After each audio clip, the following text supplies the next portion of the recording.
Bryan Schreiber, our presenter today, is manager of air cargo business development for the Columbus Airport Authority. That authority operates 3 airports: Bolton Field in the southwest corner of the city, the passenger terminal at John Glenn Airport, and the cargo terminal at Rickenbacker. Bryan's job includes the promotion of logistics partners and assets surrounding the airport. He oversees its foreign trade zone, which is one of the busiest in the nation. He also identifies new opportunities for air cargo service, logistics industry growth, and new international business. Bryan has over 20 years of experience in Central Ohio logistics industries.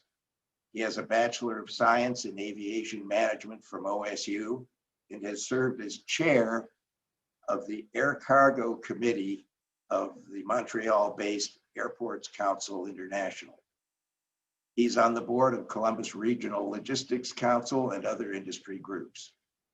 Bryan and his wife Heather met at Ohio State, and they've raised 2 young men, aged 23 and 15. A little over a year ago, I accompanied several Asian executives who were visiting logistics centers near Columbus. I went to Rickenbacker with reasonable expectations, since I have consulted for an air cargo carrier and also helped a manufacturer choose an air cargo hub. But that tour produced some real surprises.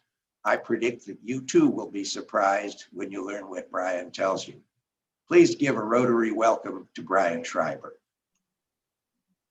I'm honored to be to share a little bit of time with you guys today. My grandfather was a Rotarian. I remember a lot of plaques on the wall in his office downstairs. There were Rotary plaques that were sitting right alongside his World War II medals. So that's how important it was to him, and I remember that fondly. So I'm very happy to address the group today. Let me see if I can share my screen. So a little bit about myself and the organization I work for that Ken already covered. I do work for the Columbus Regional Airport Authority. We're an independent government agency chartered under the state of Ohio. And we do not accept any of your city taxes or your county taxes on a continuing basis. We operate like a business. We have a 9-member board of directors that are really business leaders in the community. So we have a president and CEO named Joe Nardone, and we run more like a company than a governmental entity. And that was kind of the point of setting up the airport authority in that way. And focused on growth, collaboration, innovation, and I should also add being a good community partner is one of our tenets as well. So Ken mentioned we oversee 3 airports and a foreign trade zone. Those are the 4 entities. There's a lot of words on my slides, and I can get you a PDF copy later. No need to try to read through everything. Some of them are pretty text heavy, but suffice to say, we do oversee 4 entities in Ohio, in Central Ohio, which are the 3 airports and the foreign trade zone, which is one of the busiest in the United States, and I'll cover that in a little bit. Our economic impact for those 4 entities is about $12.9 billion in 2017 figures. That's the last time that we did a study. And when you take the logistics arms of our 4, which are Rickenbacker International Airport and the foreign trade zone here, which also reports up to me, that economic impact is about 7.7 billion of that whole 12.9 billion that the airports authority in general helps produce in Central Ohio. So pretty big economic engine on the logistics side. Before I get to Rickenbacker, I wanted to cover a little bit of a little bit about the passenger situation right now, and this mirrors the global situation, and it has a nexus with freight as well. So the top line on this slide you can see is last year's passengers tracking, and you can see the blue line that took the huge dip in March and April as COVID hit, and kind of where we're at today. So we're only about a third of the way back to normal, and on the passenger side of the house, and globally, I think it may be even less in the large international routes, because you still have a lot of restrictions flying country to country. So Boeing is predicting about a 3-year recovery, and I have a slide on that. The reason why the passenger implications are important to freight is that half of the air cargo capacity globally resides in the bellies of passenger aircraft. So when they pulled all those passenger aircraft out of service, it really put a crunch on the freight market, and I'll get into that a little bit more in a little bit. Some of the routes that are yet to be restored or have been restored, the blue lines on this slide are the CMH, which is the John Glenn Columbus International routes. And the red lines, if you haven't flown Allegiant, they fly out of Rickenbacker to, point-to-point service, no connecting through the hubs. It's direct, and they go to leisure destinations. So they're not a business airline. They're actually, Florida is quite well served through the Rickenbacker Airport. And then you can see some of those outlying routes in gray that have yet to be returned since COVID had started. That's the Boeing slide that I referenced a couple minutes ago. So this is, you can see a couple recessions on that, about a 3-year recovery for the one in the early 2000s, about a 2-year recovery for the one in the late 2000s. And they're saying, Boeing is, that they expect a 3-year recovery for this current situation. However, that was a prediction made earlier in the summer when I think things were looking better. I've heard other predictions that that global air traffic may not come back for 4 to 5 years to the levels that it was before. And again, that affects the cargo because half of the freight that travels globally travels in the bellies of passenger aircraft. So a little bit about Rickenbacker. I wanted to a little bit of history. The airport used to be a military base. It was commissioned right at the beginning of World War II as Lockbourne Army Air Base for the village of Lockbourne down here. And it has a 3-letter designator of LCK. So you hear the CMH designator for what was Port Columbus, John Glenn Columbus International, and LCK is Rickenbacker, and it's named after the Lockbourne Air Base. They were a leader in military diversity. The Tuskegee Airmen were based there after World War II, and the Women Air Force service pilots were there as well. And then it was renamed for Captain Eddie Rickenbacker, I think in the late 70s, and it became Rickenbacker Air Force Base and then Rickenbacker International Airport when they turned it over to the civilian entity, which originally was the county, and we merged in 2003 with the municipal authority, and so we're the regional airport authority now, and it carries on the same name today. The reason I put this slide up here is because it goes back to our logistics roots, and Columbus is a logistics town. It has been from very early in the U.S. Not State Route 40, the national road, Route 40, as you guys know, ran right through Columbus. So did the Ohio-Erie Canal, connecting Lake Erie to the Ohio River. And actually the village of Lockbourne that the airport was originally named after is the lock, and Lockbourne is due to the canal locks, and the remnants of which still run adjacent to our property down here. So this is kind of the magic of why we're such a big logistics town in general, not just specific to Rickenbacker, but crossroads of a lot of the nation's population, and to be able to reach that population in a one-day truck drive is extremely important. So some air cargo facts. It's only air cargo by volume is actually less than 1%. I have 1% on here, but it's less than 1% of the flow of goods by volume globally, but it's 35% of the value. So your high value, time sensitive, low shelf life, and perishable things flow by air. And I've mentioned a couple times that 50% of the global air cargo capacity resides in the bellies of passenger aircraft. Rickenbacker and Columbus is not that gigantic global passenger hub. What we specialize in is freighters, and those are the pure cargo aircraft. You can see a couple pictures of them on the right. The normal cargo that comes out the main deck door, which is the bottom picture. And then there's some things that I mentioned or maybe didn't mention yet that can't go on passenger aircraft. So those get transported on freighter aircraft as well. And that top right picture is a stall of 3 thoroughbred horses from Kentucky getting ready to go on a Cargolux plane to go to Saudi Arabia. And then air cargo also is, it's used to avert supply chain disruptions and has been used extensively during COVID. A couple of slides about our growth. You don't really have to read the words on here. The graphs tell the picture. We've had exponential growth over the last decade and started kind of leveling off in 2019 as the retail sector kind of got a little bit soft. But we expected a natural leveling off. And this is our international arrivals, not the FedEx and UPS activity, of which is still 40% of our activity here. So the colors are what's important on these slides. You don't have to read the words.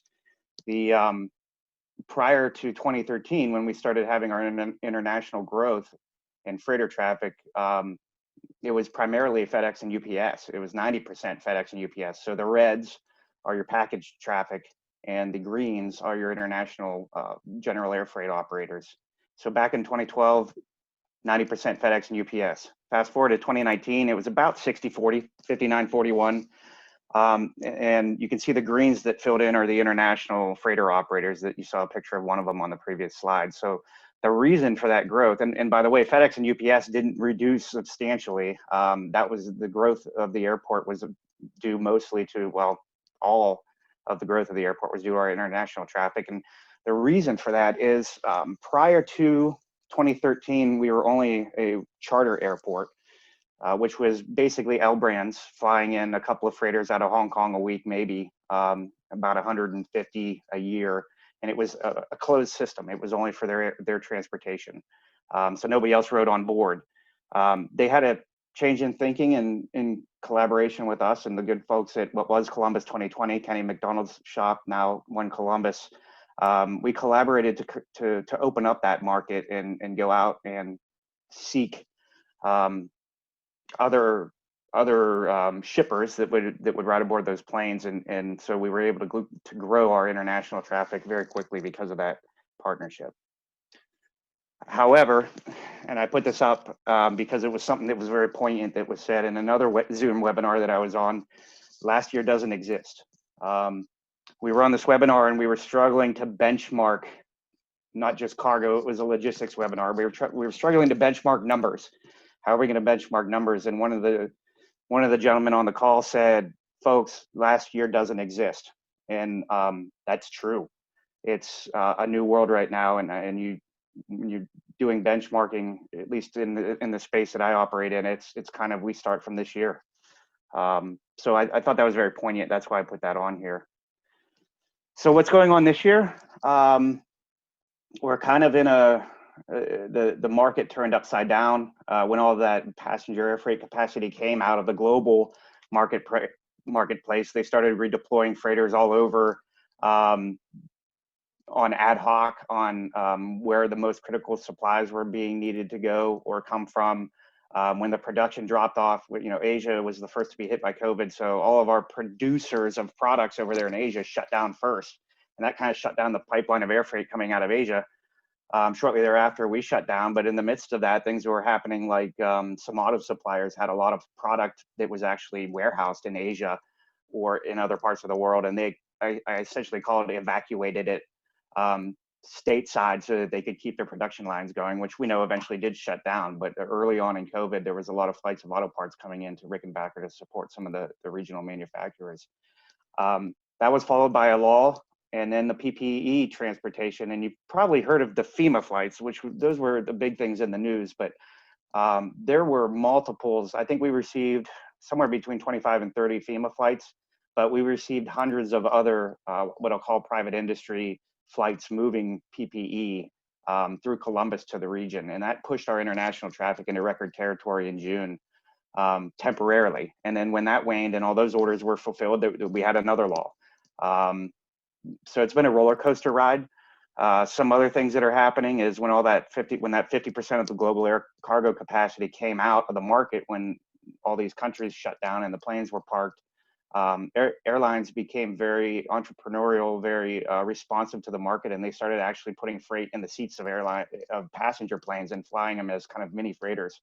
And that led to them removing the seats completely out of the coach class sections of the aircraft. And I have some pictures on the next slide, and kind of netting freight to the floor just to supplement the need for that lift. So in the midst of that, Korean Air back in September entered our market at 6 times a week out of Seoul, and we were 8 times a week a couple of weeks ago, and that was just to supplement the need.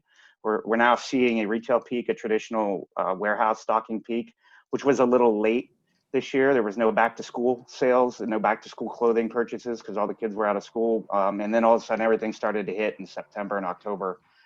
So we've been seeing quite a bit of these passenger freighters as well as our regular freighters that we see. And here's the pictures I was speaking of. So on the left-hand pane, you see one of these aircraft. I think this particular one was an Emirates aircraft out of Dubai. you can see they've got freight strapped into the seats. They've got freight in the overhead bins. And then you can see that at the bottom, you can see what it looks like after we got done unloading it. And then on the right, you see the aircraft with the coach class seats removed. So that's a passenger plane. What it looks like if you would take the seats out of it and net freight to the floor. So it's been a very interesting, labor intensive experience with these, but we're very proud to have them. I think I mentioned in one of the bullets, we were the only, for a while, and I think it still may be the case, the only non-passenger hub airport to be receiving these passenger aircraft with freight on board. So your passenger aircraft would just naturally want to go to your Chicagos or your New Yorks of the world or your Atlantas. And they were having some difficulty handling them. And since we're set up for freight, although it is more labor intensive, but we've got some ingenuity and some know-how about freight, we started seeing a whole bunch of these. So we have Emirates flying them now. We have the Korean Air entered the market, and this week a airline, Philippine Airways, is going to start flying freight out of that region of the world as well into Rickenbacker on these converted passenger planes. And we think that they'll be with us probably through 2021. It really will be contingent upon how fast the global passenger traffic comes back. So what's my job focus? Prior to COVID, and of course continuing, but it's been a roller coaster ride of a year, kind of handling the different things that have happened from PPE to these passenger aircraft. Is my focus is on diversification of our cargo. That's healthy. 2012, 2013, our international cargo was 95 or more percent fashion and apparel. It was apparel and clothing. Now we have diversified into e-commerce fulfillment, and people think of e-commerce fulfillment as Amazon, but there's a lot of different facets of e-com, and there's a lot of e-com fulfillment here in the city. We have a lot of electronics coming in. We do a good bit of business. We used to do a whole bunch of business with Boeing until they started having their issues right prior to COVID. That's a Boeing engine on the top right picture there. That engine, when you have the housing around that engine, that engine is as big around as a 737 aircraft. It's the new 777, new generation 777 aircraft that they're assembling in Seattle, and the engines are produced in Cincinnati, and they flow continuously through Rickenbacker because we're a cargo specialized airport. Even though they're produced in Cincinnati, they truck them up here. They're tested down south in Peoples, Ohio, which is still closer to Cincinnati, but they would truck them up here to go to Seattle. That's kind of gone away since Boeing's been having its issues, so we would hope that would come back. We do a lot of automotive. We've had throughput for probably every major automotive manufacturer in the Midwest.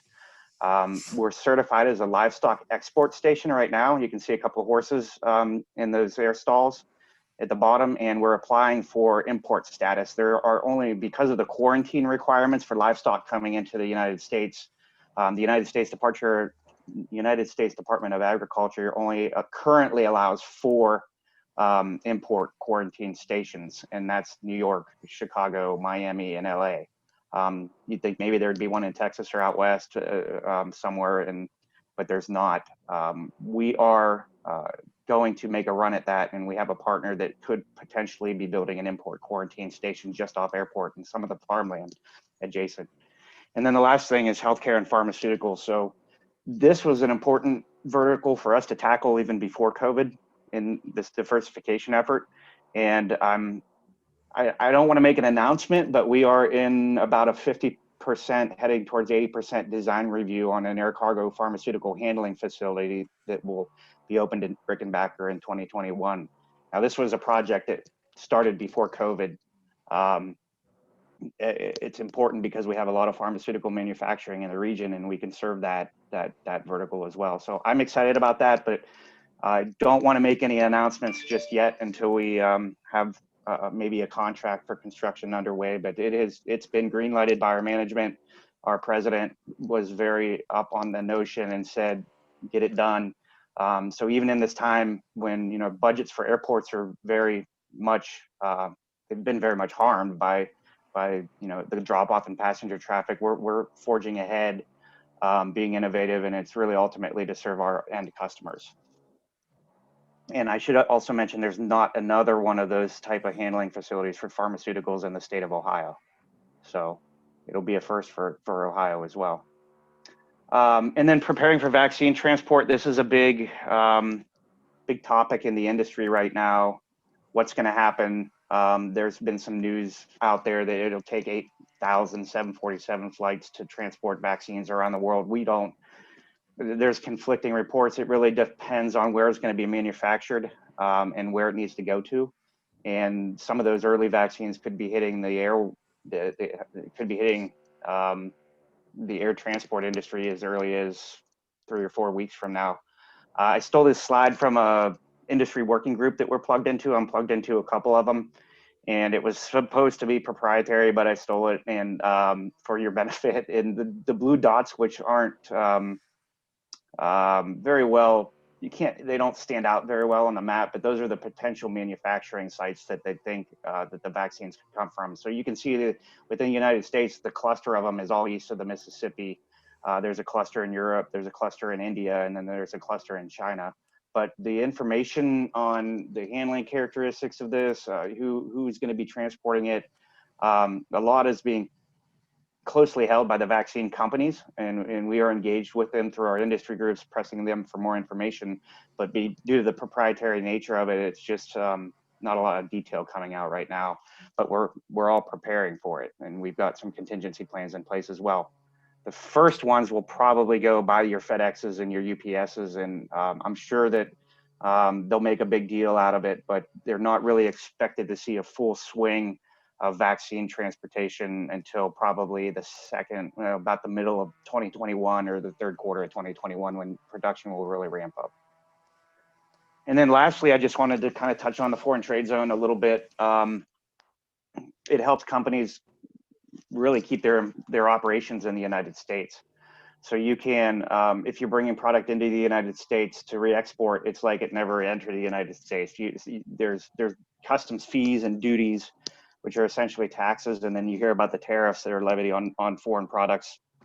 When those come into a foreign trade zone, if they go back out, say to Canada, and we have a lot of traffic going to Canada, it's like they never entered the United States for those purposes. So the companies get out of paying all of those fees, and then if products are brought in, manufactured, and sent back out, the same thing. So a nice story to be able to tell about the foreign trade zone. It is one of the busiest in the country due to all the retail and e-commerce fulfillment in town. But it's last year, I think it was last year, these years are kind of, like I said, last year doesn't exist.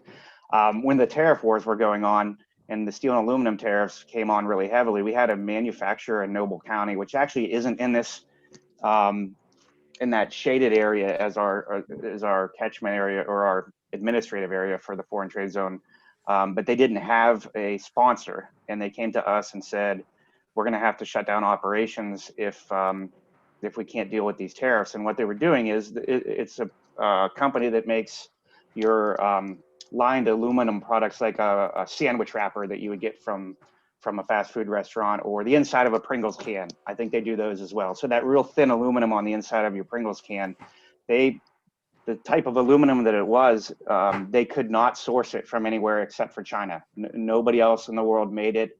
And that's sad. There wasn't any made in America, and their plant employed about 100 people in Noble County, which in that county in Appalachia, they were high paying jobs. I think the wages for those were $23, $25 an hour. And they were going to have to shutter the plant because the cost of their raw materials was more than doubling overnight. And they came to us, and we were able to get special permission from the U.S. Customs, because it's a customs program, to sponsor that site in Noble County. And when they manufacture it there, they bring the aluminum in from China, and then they do the manufacturing process, and 100% of the product that they send back out goes to the rest of the world. They have another manufacturing plant, I think, in Indiana that serves the U.S., but this particular one in Noble County serves the rest of the world. And we were able to get them into the foreign trade zone, get them out of those tariffs and duties. They were already paying duties on the aluminum as it was. And we were able to save almost 100 jobs in Noble County. So that's kind of the heart of the foreign trade zone. It's about keeping manufacturing here in the United States and other things. So I think I've just about reached my time limit. I'm ready for some questions. And on that slide, that's some activity from this year. The bottom left-hand side is an Emirates passenger plane that you saw the inside of that's filled with freight. The bottom right-hand side is one of the FEMA flights bringing in crates and crates and skids of PPE. And then the top is some of our team tossing the boxes off of the passenger plane. So with that, I'll answer any questions. Yep, Brian, looks like we've got a couple, Scott Whitlock and then John Stewart. Yeah, so the Amazon growth, I'm reading John's, it has been impressive. And as a matter of fact, I was told that the deal's final, so I guess I don't mind it mentioning it, that Amazon just took another 1.2 million square foot warehouse over here near Rickenbacker. They've got 3 in the area now that are around 1 million, and then they've got one out in Etna, I think another one going out in Etna, or another one going out in London. So it is creating some opportunity, and we've done some projects for Amazon. The issue with the Amazon, particularly as it relates to air travel or air cargo traffic, is we're way too close to Cincinnati and Wilmington. They have their hubs in Cincinnati and Wilmington, and it's an easy 2-hour truck drive from there. So we don't do a lot of Amazon traffic, but we do a lot of e-commerce fulfillment in general. And there's some companies, one in particular, that's coming into the market next year that's going to specialize in e-com fulfillment.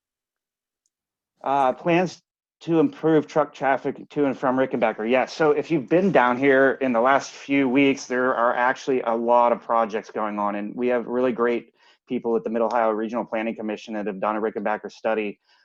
We know Alum Creek will need to be improved to 3 lanes north and south. They did a little bit of improvement and are doing some intersection improvement and some widening for turn lanes and such right now as we speak. So the really good thing about Central Ohio is we're collaborative, and we look ahead. And the growth has been exponential down here, and they've been moving dirt and pouring concrete and asphalt all summer down here on roadways. Brian, thank you for your great presentation.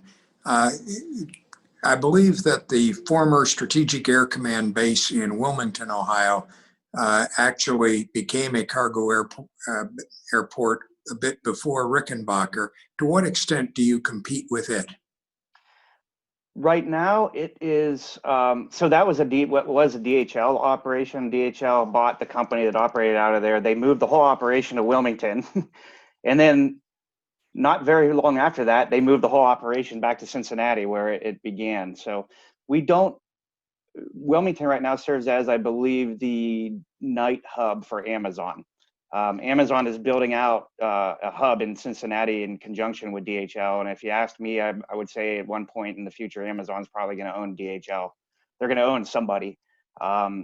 So we don't compete kind of in the same lane as Wilmington. They don't have the freighter traffic that we have with the other specialized commodities. They're just really serving as an Amazon hub right now. Oh, an intermodal rail terminal. Yes. So that's important, and I don't want to take up too much time.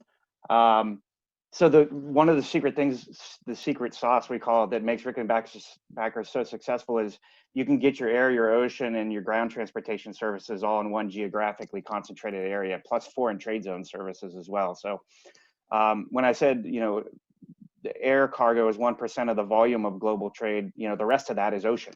And we have really good intermodal terminals that serve the ocean ports here in Central Ohio, one of which is the Rickenbacker Norfolk Southern Intermodal Terminal. And we are the first stop out of the port of Norfolk, but we're also connected to the West Coast seaports through that terminal as well. So all these distribution centers that are clustered in the area can get their air and their ocean product right here within a few miles of the place. So it's very important for rounding out, the transportation capabilities of our region.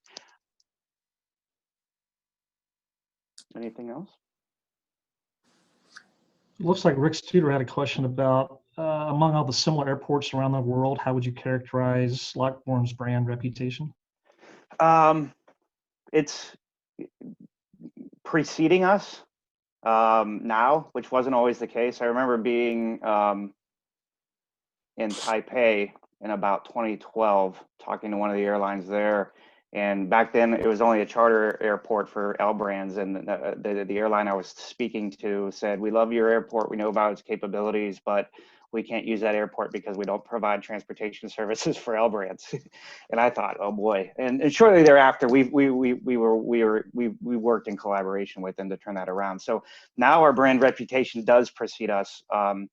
And other airports, like Pittsburgh is an aspiring airport as well to be like us. They call themselves, we're like a mini version of Rickenbacker, or we want to be a mini version of Rickenbacker. So it's nice to hear the turnaround, and we're a very unique airport in the world. There's probably to serve freighters only without that passenger component, there's probably only 2 or 3 other airports on the globe really that are like Rickenbacker, and maybe only one other one in the United States that's not a passenger airport.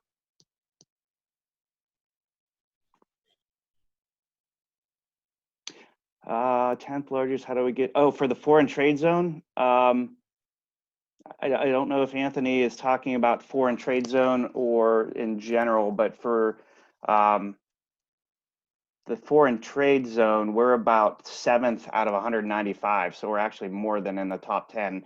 For cargo, we have a lot of runway and a lot of opportunity, but we're limited by the fact that we're a freighter only airport. So a lot of the combination carriers like Cathay Pacific serves Columbus, but Cathay Pacific has a huge passenger operation in Chicago. That won't structurally change. They send their freighters, generally the airlines, not Cathay specifically, to where their passenger operations are for the synergies that they have with that belly cargo. But we have a lot of opportunity.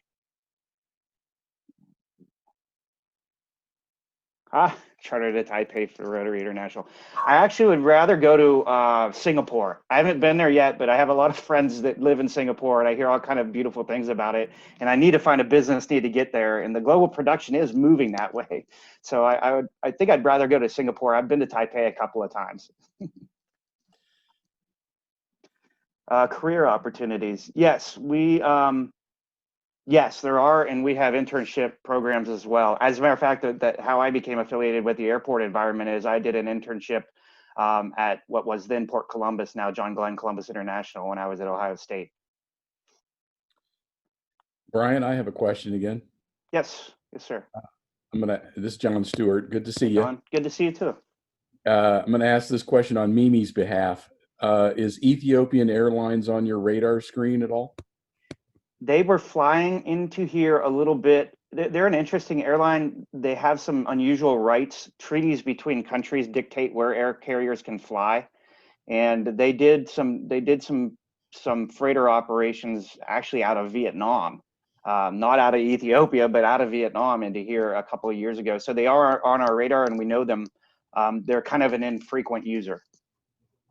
But I do know where Addis Ababa is, and I learned that when Ethiopians started flying in here. Right.